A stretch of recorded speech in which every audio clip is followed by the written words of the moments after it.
আসসালামু আলাইকুম dear viewers. আজ আমি যে ক্লাসটি করব এই ক্লাসটি হলো আনলেস এর উপর। আনলেস শব্দ প্রয়োগ করে কিভাবে আমরা বাক্য তৈরি করতে পারি।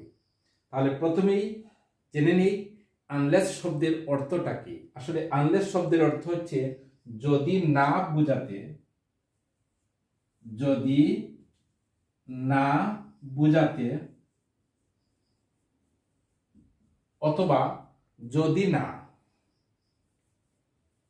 যদি না অথবা তা না হলে, তা না হলে অথবা যদি তা না হয়, যদি তা না হয় অথবা সেরকম না, সেরকম সেরকম না, তাহলে আমি বাক্য প্রয়োগের মধ্য দিয়ে তা দেখে দেব। যেমন আমি বললাম unless you work hard, unless you work hard,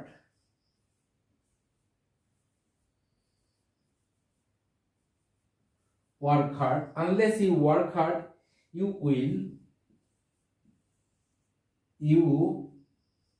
will not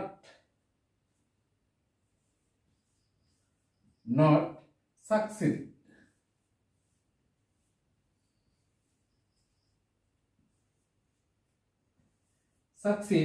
in life.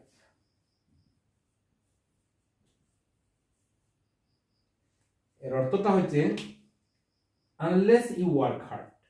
এখানে কিন্তু আমরা বাক্যের শুরুতেই আনলেস শব্দটি বসেছি। Unless you work hard you will not succeed in life. এর অর্থটা হলো যদি তুমি কঠিন কাজ না করো, you will not succeed in life, তুমি জীবনে সফল হবে না। যদি তুমি কঠিন কাজ না করো, তাহলে এখানে কিন্তু যদি না এই শব্দটা এসেছে। যদি তুমি কঠিন কাজ না করো, তুমি জীবনে সফল হবে না। আমি আরেকটি বাক্যর মধ্য দিয়ে তা দেখিয়ে দিচ্ছি। যেমন আমি বললাম I will leave the party,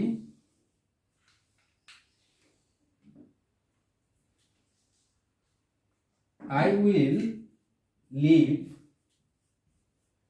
leave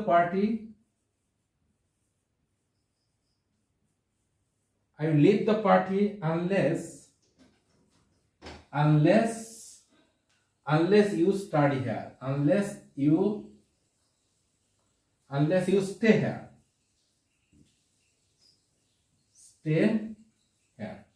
তাহলে এখানে I will leave the party, আমি পার্টি ত্যাগ করব, আমি দল ত্যাগ করব। unless you stay here, যদি আমি দল ত্যাগ করব, যদি না তুমি এখানে অবস্থান করো। তাহলে I will leave the party, আমি দল ত্যাগ করব, unless you stay here, যদি না তুমি এখানে অবস্থান করো। তাহলে আমরা এখানে কিন্তু আমরা আনলেস শব্দটা বাক্যের মিডল প্লেসে বসাতে পারি। তাহলে আমরা জানলাম আনলেস দ্বারা এভাবেই আমরা অসংখ্য বাক্য তৈরি করতে পারি। তবে এটি মনে রাখতে হবে আনলেস কিন্তু যদি এবং না দুটি শব্দই আসবে। যেমন আমি প্রথম বাক্যতে দেখিয়েছিলাম আনলেস ইউ ওয়ার্ক হার্ড, যদি তুমি কঠিন কাজ না করো, you will not succeed in life, তুমি জীবনে সফল হবে না। এর পরের বাক্যটা হলো I will leave the party, আমি দল ত্যাগ করব, unless you stay here, যদি না তুমি এখানে অবস্থান করো। আশা করি আপনারা বুঝতে পারছেন কিভাবে আনলেস শব্দটা প্রয়োগ করে আমরা বাক্য তৈরি করতে পারি। আজ এখানেই, ধন্যবাদ সবাইকে। আসসালামু আলাইকুম।